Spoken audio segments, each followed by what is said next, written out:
Olá, boa noite. Veja no Brasil TV. Pesquisadores começam em São Paulo um trabalho de escavação arqueológica no antigo prédio do órgão criado para reprimir opositores na ditadura militar.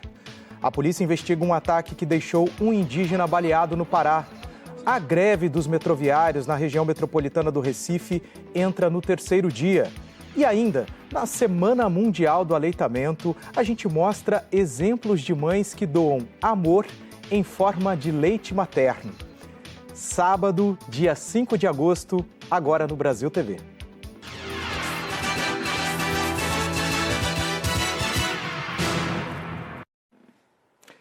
Pesquisadores ligados a 5 universidades públicas começaram uma pesquisa arqueológica no antigo prédio do DOI-CODE em São Paulo, órgão criado durante a ditadura para reprimir opositores.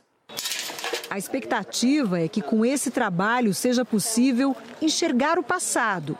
E um passado nem tão distante assim. Aqui, a arqueologia quer juntar partes da história da repressão da ditadura militar.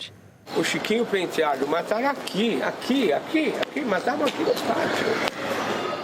Um dos presos políticos da ditadura que colaborou com os estudos é Adriano Diogo. Ele participou do movimento estudantil nos anos de 1970. Ficou 90 dias numa das celas onde hoje funciona uma delegacia. Essa salinha, aqui eles desmanchavam qualquer um, aqui nessa salinha. Eu tomava água da privada. A delegacia, esses 2 estacionamentos e mais 3 prédios faziam parte de um complexo onde funcionou o extinto DOI-CODE, Destacamento de Operações de Informação, Centro de Operações de Defesa Interna em São Paulo. Um órgão criado pelo governo federal durante a ditadura para reprimir opositores, onde atuavam militares das Forças Armadas e policiais. Os pesquisadores estão trabalhando em 2 dos prédios que estão vazios nos fundos do antigo complexo. Eles estimam que 7.000 pessoas passaram por aqui entre a criação do destacamento e o fechamento, de 1969 a 1983. Segundo relatos de presos, eles chegavam encapuzados, ficavam detidos em celas sem direito à defesa e eram torturados. Quando eu cheguei, o major me recebeu aqui no pátio, muito nervoso, quase na entrada das celas lá, naquela portinha. Aí ele falou assim, tirou o capuz, né? Falou assim, você é o Adriano Diogo? Eu falei, sou. Você sabe onde você está? Eu falei, não faço a mínima ideia. Você está na antessala do inferno. Historiadores acreditam que os agentes do DOI-CODE de São Paulo mataram pelo menos 50 pessoas no complexo. Uma das vítimas é o jornalista Vladimir Herzog. Alguns corpos nunca foram encontrados. Os pesquisadores estão concentrados em pontos do prédio onde havia maior movimentação, que é onde eles imaginam ser mais possível encontrar alguma coisa. Por isso, essas 2 frentes de trabalho logo na entrada, que é por onde chegavam os presos, também foi aberta uma escavação num dos banheiros. A busca é por qualquer vestígio que possa trazer mais informações sobre as pessoas que estiveram aqui. Dente, brinco, cabelo, elementos pequenos que caíram e que nos vão permitir reconstruir esta história a partir destes pequenos fragmentos, não?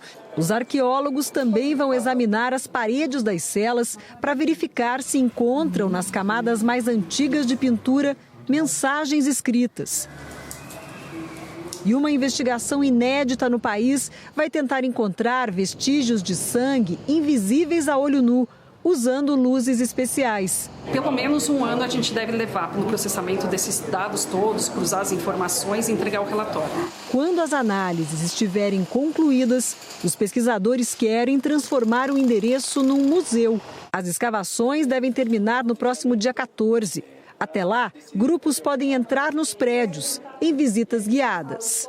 Nós somos uma sociedade historicamente violenta, né? Então a gente fingir que não somos violentos não vai nos tornar menos violentos, ao contrário, vai dar essa aparência de uma normalidade quando ela não existe. Então o que nós estamos buscando aqui é que mais pessoas conheçam o que foi esse espaço, conheçam de fato o que foi a ditadura, com base em princípios científicos, em métodos e técnicas científicas. Entender o passado é a gente entender o presente para mudar o futuro. 3 pessoas ainda são procuradas depois da operação que cumpriu ontem mandados em endereços ligados a Maxwell Simões Correia, o Suel, ex-bombeiro denunciado por participação na morte da vereadora Marielle Franco. Essa investigação é sobre a exploração do serviço clandestino de TV por assinatura em bairros da Zona Norte do Rio e é um desdobramento do inquérito que tenta descobrir os mandantes do assassinato. Também foram pedidas as prisões do filho de Suel, Maxwell Simões Correia Júnior, de Wellington de Oliveira Rodrigues e do policial militar Sandro dos Santos Franco, que fugiu quando soube da operação. Os 3 são considerados foragidos. Rony Lessa e o ex-bombeiro Maxwell Simões Correia, o Suel, presos acusados de participação na morte da vereadora Marielle Franco e do motorista Anderson Gomes, tiveram novos mandados de prisão decretados pela Justiça. Os novos mandados são pela exploração de internet clandestina num bairro da Zona Norte do Rio. O filho de Suel, de acordo com as investigações, repassava ordens e também era responsável pela contabilidade da quadrilha. Já Wellington e Sandro atuavam na gerência do grupo. Moradores ouvidos pela Polícia Federal relataram que o valor cobrado pela quadrilha em todo o bairro de Rocha Miranda era de R$ 70, com pagamento em espécie e também no Pix.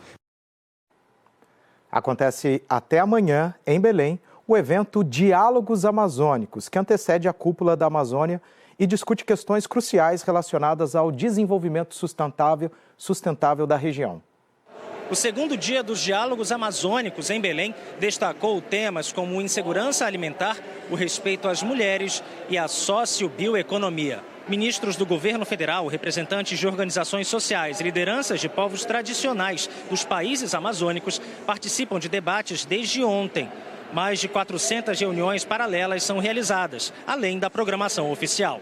O objetivo é apontar soluções práticas para questões referentes à vida e aos recursos naturais na região. 14 mil pessoas são esperadas no encontro até domingo. Os resultados das plenárias devem ser entregues aos chefes de Estado que virão participar da Cúpula da Amazônia, que começa na próxima terça-feira aqui em Belém. E o Instituto Nacional de Pesquisas Espaciais registrou queda nas áreas sob alerta de desmatamento na Amazônia. Mas ainda há focos que preocupam. É no verão amazônico que as queimadas se tornam mais frequentes, principalmente na região conhecida como Amacre, nas divisas dos estados do Amazonas, Acre e Rondônia. São 32 municípios que no ano passado concentraram 1/3 de todo o desmatamento na Amazônia, segundo o Greenpeace. Entre janeiro e julho, os dados do DETER, do INPE, mostram uma queda de pouco mais de 40% nas áreas de alerta de desmatamento na Amazônia, em relação aos 7 primeiros meses de 2022. Apesar da diminuição das áreas desmatadas nos últimos meses, as queimadas não acabaram. Nós acompanhamos uma missão do Greenpeace na quinta-feira. Durante o sobrevoo, flagramos vários focos de queimadas no sul do Amazonas. Em alguns pontos, as chamas atingem áreas da União, que ficam na divisa com territórios indígenas. Essa destruição da floresta amazônica, provocada pelo homem que a gente viu lá de cima, traz diversos problemas, alguns imediatos. Aqui em Porto Velho, por exemplo, aumenta a procura por atendimento nas unidades de saúde. Idosos e crianças são os que mais sofrem com doenças de complicações respiratórias, intensificadas pela fumaça.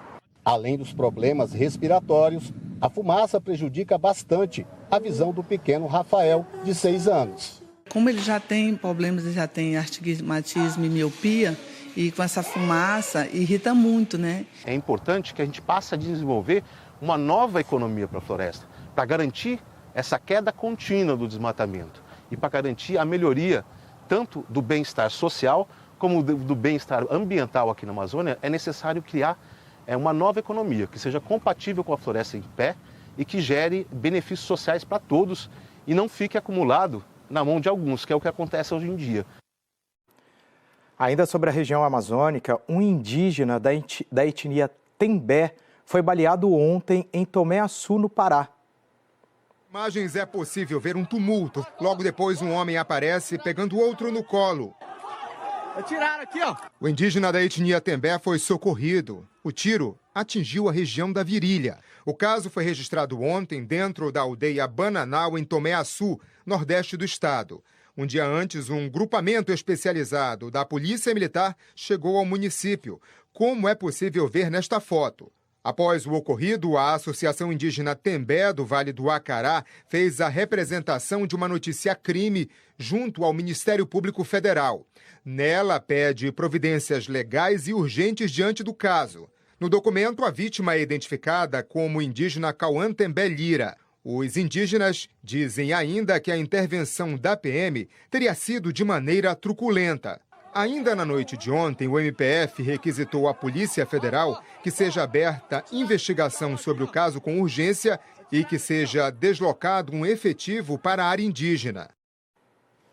O estado de saúde do indígena é estável. A Secretaria de Segurança Pública do Pará afirmou que o vigilante de uma empresa particular foi identificado como responsável pelo tiro e que a polícia tenta localizá-lo.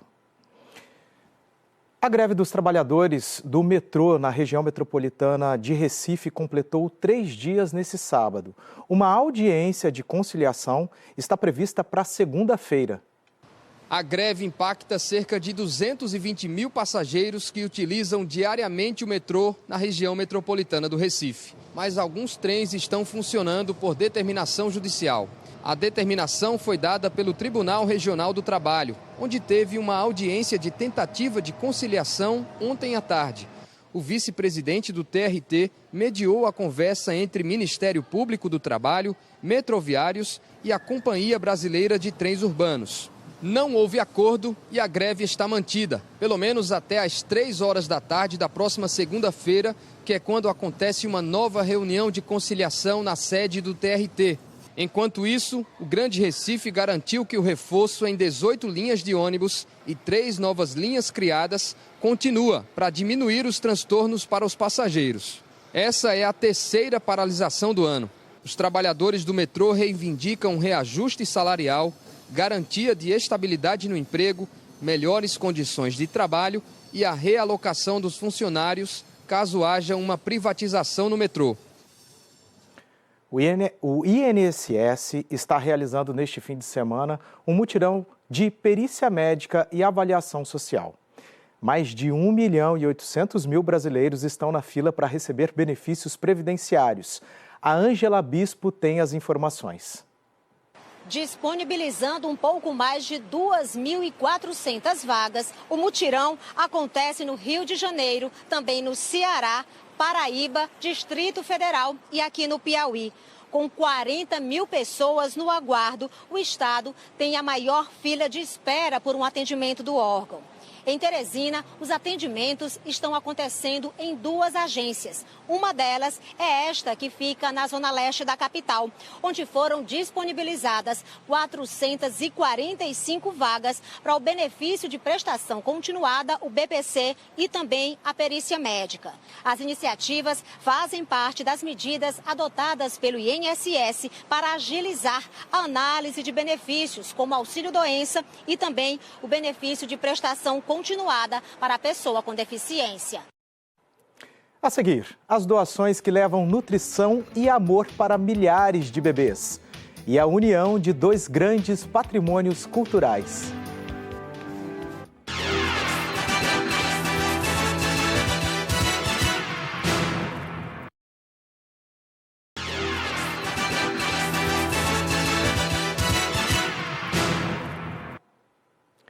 O Brasil tem mais de 160 mil mães doadoras de leite materno.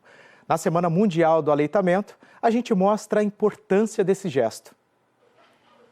Este é um compromisso diário que a Rafaela, mãe de uma bebê de 1 ano e 3 meses, adotou como uma missão. Mesmo antes de ter a neném, né, eu já pensava em ser doadora do banco de leite, que eu acho que é um trabalho muito bonito, né, de estar promovendo a vida tanto da minha bebê quanto de outras crianças. Para isso, são necessários apenas alguns minutos no aparelho que retira o leite. A Rafaela está entre as mais de 160 mil doadoras dos 230 bancos de leite de todo o país.